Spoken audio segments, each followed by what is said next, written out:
유다 왕 아마샤. 아마샤가 왕이 되었을 때에 그는 25살이었다. 그는 예루살렘에서 29해 동안 다스렸다. 그의 어머니 여호와따는 예루살렘 사람이다. 그는 주님께서 보시기에 올바른 일을 하였으나 마음을 다하여 하지는 않았다. 왕권을 확고하게 장악한 뒤에 그는 부왕을 살해한 신하들을 처형하였으나 처형받은 신하의 자녀는 죽이지 않았으니 그것은 그가 모세의 책 곧 율법에 기록된 말씀을 따른 것이었다. 거기에는 아버지가 자녀 대신에 처형받아서는 안 되고 또 자녀가 아버지 대신에 처형받아서도 안 된다. 오직 각 사람은 자신이 지은 죄에 따라 처형받아야 한다 하고 말씀하신 주님의 명령이 있다. 에돔과의 전쟁. 아마샤는 유다 지파와 베냐민 지파 사람들을 그들이 소속된 가문별로 군대 단위로 조직하고 그들 위에 군대 지휘관인 천부장과 백부장을 임명하여 세웠다. 이 군대 조직에 편성된 사람들은 20살 이상 된 남자들로서 모두 30만 명이나 되었다. 이 사람들은 창과 방패로 무장하고 전쟁터에 나갈 수 있는 장정들이었다. 이 밖에도 그는 은 100달란트를 주고 북왕국 이스라엘에서 용감한 군인 10만 명을 고용하였다. 그러나 어떤 하나님의 사람이 아마샤에게 가서 말하였다. 임금님께서는 이스라엘 군대를 데리고 가지 마십시오. 주님께서는 북왕국 이스라엘 곧 에브라임 자손과 함께 계시지 않으십니다. 그런데도 임금님께서 북이스라엘 군대를 데리고 출동하시거든 힘써 싸워보십시오. 하나님께서는 임금님이 대적들 앞에서 엎어지게 하실 것입니다. 하나님께서는 임금님을 이기게도 하실 수 있고 지게도 하실 수 있습니다. 아마샤가 하나님의 사람에게 물었다. 북이스라엘 군인을 고용하느라고 지불한 은 100달란트는 어떻게 하면 좋겠습니까? 하나님의 사람이 대답하였다. 주님께서는 그것보다 더 많은 것을 임금님께 주실 것입니다. 그래서 아마샤는 에브라임에서 온 군인들을 그들의 고향으로 돌려보냈다. 그들은 유다 사람에 대하여 몹시 불쾌하게 생각하면서 고향으로 돌아갔다. 아마샤는 용기를 내어 출병하였다. 소금 계곡에 이르러서 세일 자손 10,000명을 죽였다. 유다 군대가 또 별도로 10,000명을 산채로 붙잡아서 절벽 위로 끌고 올라가 그 밑으로 떨어뜨리자 그들의 몸이 으스러졌다. 그러는 동안에 아마샤가 전쟁에 함께 데리고 출동하지 않고 되돌려보낸 북이스라엘 군인들은 사마리아와 베토론 사이에 있는 유다의 여러 마을을 약탈하고 사람을 3,000명이나 죽이고 물건도 많이 약탈하였다. 아마샤는 에돔 사람들을 학살하고 돌아올 때에 세일 자손의 신상들을 가져와서 자기의 신으로 모시고 그것들 앞에 경배하며 분향하였다.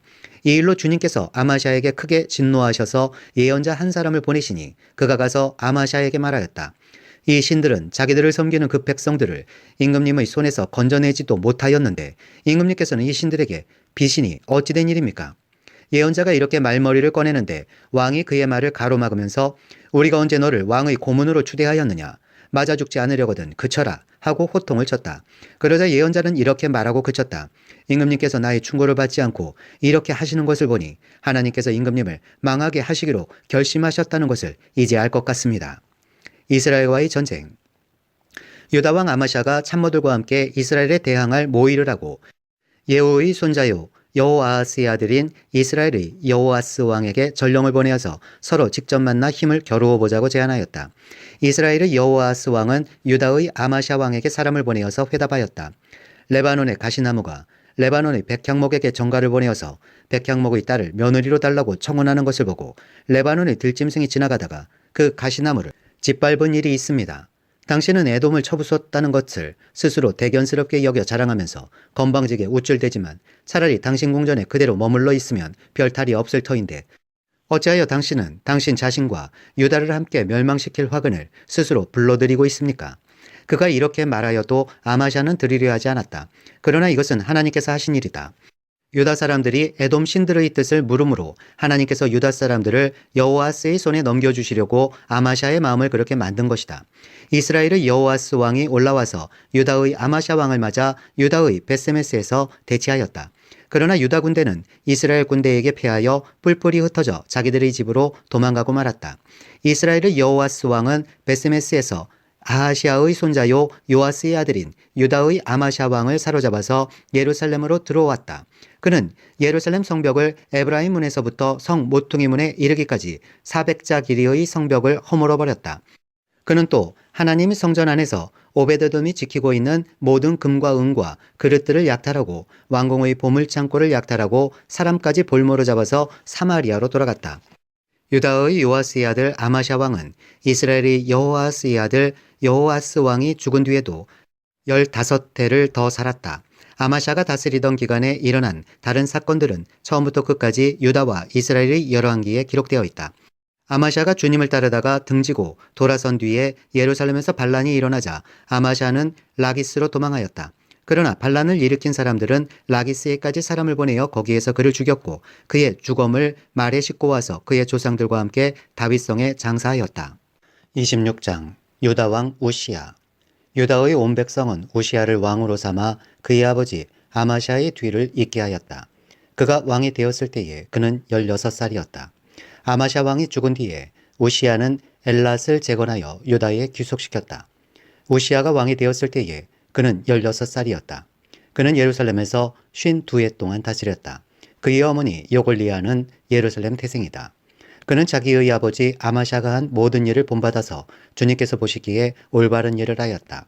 그의 곁에는 하나님을 경외하도록 가르쳐주는 스가랴가 있었는데 스가랴가 살아있는 동안 우시야는 하나님의 뜻을 찾았다.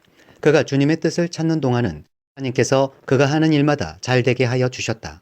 우시야가 전쟁을 일으켜 블레셋과 싸우고 가드성과 야브네 성과 아스돗 성의 성벽들을 헐고 아스돗 땅과 블레셋 지역 안에 성읍들을 세웠다. 그는 하나님의 도움을 받아서 블레셋 사람과 구르바알에 사는 아라비아 사람과 마온 사람을 쳤다. 암몬 사람이 우시야에게 조공을 바쳤다. 우시야가 매우 강하게 되었으므로 그의 이름이 저 멀리 이집트 땅에까지 퍼졌다.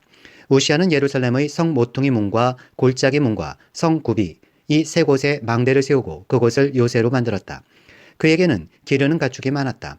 언덕지대와 평지에는 농부들을 배치시켰고 산간지방에는 포도원을 가꾸는 농부도 두었다. 그는 농사를 좋아하여서 벌판에도 곳곳에 망대를 세우고 여러 곳에 물 웅덩이도 팠다.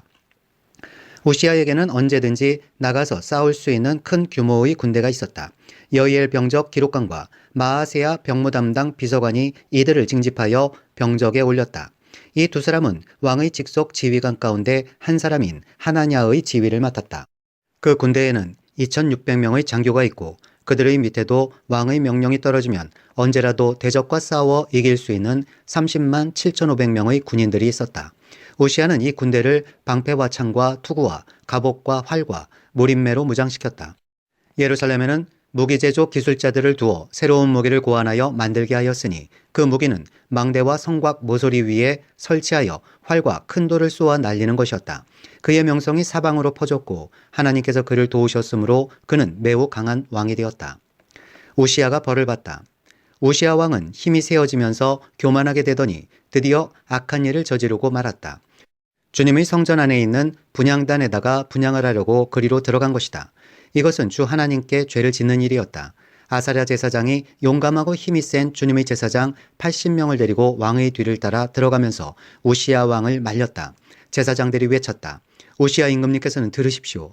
주님께 분향하는 일은 왕이 할 일이 아닙니다. 분향하는 일은 이 직무를 수행하도록 거룩하게 구별된 제사장들, 곧 아론의 혈통을 이어받은 제사장들만이 할 수 있는 일입니다. 이 거룩한 곳에서 어서 물러나시기 바랍니다. 왕이 범죄하였으니 주 하나님께 높임을 받지 못할 것입니다. 우시야는 성전 안 분향단 옆에 서서 향로를 들고 막 분향하려다가 이마를 듣고 화를 냈다. 그가 제사장들에게 화를 낼 때에 그의 이마에 나병이 생겼다.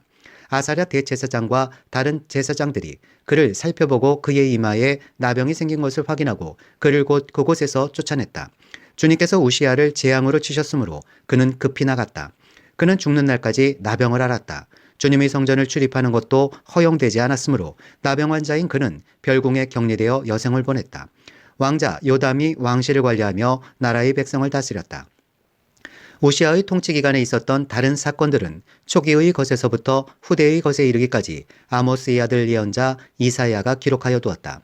우시야가 죽어서 그의 조상과 함께 잠드니 그가 나병 환자였다고 해서 왕실 묘지에 장사하지 않고 왕가에 속한 변두리 땅에 장사하였다. 왕자 요담이 아버지의 뒤를 이어서 왕이 되었다. 27장 유다 왕 요담. 요담이 왕이 되었을 때에 그는 25살이었다. 그는 예루살렘에서 16해 동안 다스렸다. 그의 어머니 여루사는 사독의 딸이다. 그는 아버지 우시야가 한 것을 그대로 본받아서 주님께서 보시기에 올바른 일을 하였으나 그의 아버지와는 달리 주님의 성전에는 들어가지 않았다. 그러나 백성은 계속하여 악한 일을 저질렀다. 그는 주님의 성전의 북쪽 문을 만들어 세웠고 오벨 성벽도 더 연장하여 쌓았다. 유다의 산간지방에는 성읍들을 건축하고 살림 지역에는 요새를 만들고 망대를 세웠다. 더욱이 그는 암몬 자손의 왕들과 싸워서 이겼다. 그 해에 암몬 자손은 은 100달란트와 밀 만석과 보리 만석을 조공으로 바쳤고 그 다음해에도 또 3년째 되는 해에도 암몬 자손은 같은 양으로 조공을 바쳤다. 요담은 주 그의 하나님 앞에서 바른 길을 걸으며 살았으므로 점점 강해졌다. 요담이 다스리던 기간에 생긴 다른 사건들, 그가 전쟁에 나가 싸운 것과 그의 행적들은 이스라엘과 유다 열왕기에 기록되어 있다. 그가 왕이 되었을 때에 그는 25살이었다. 그는 예루살렘에서 16대 동안 다스렸다. 요담이 죽어서 그의 조상과 함께 잠드니 다윗성에 장사하였다. 그의 아들 아하스가 그의 뒤를 이어 왕이 되었다.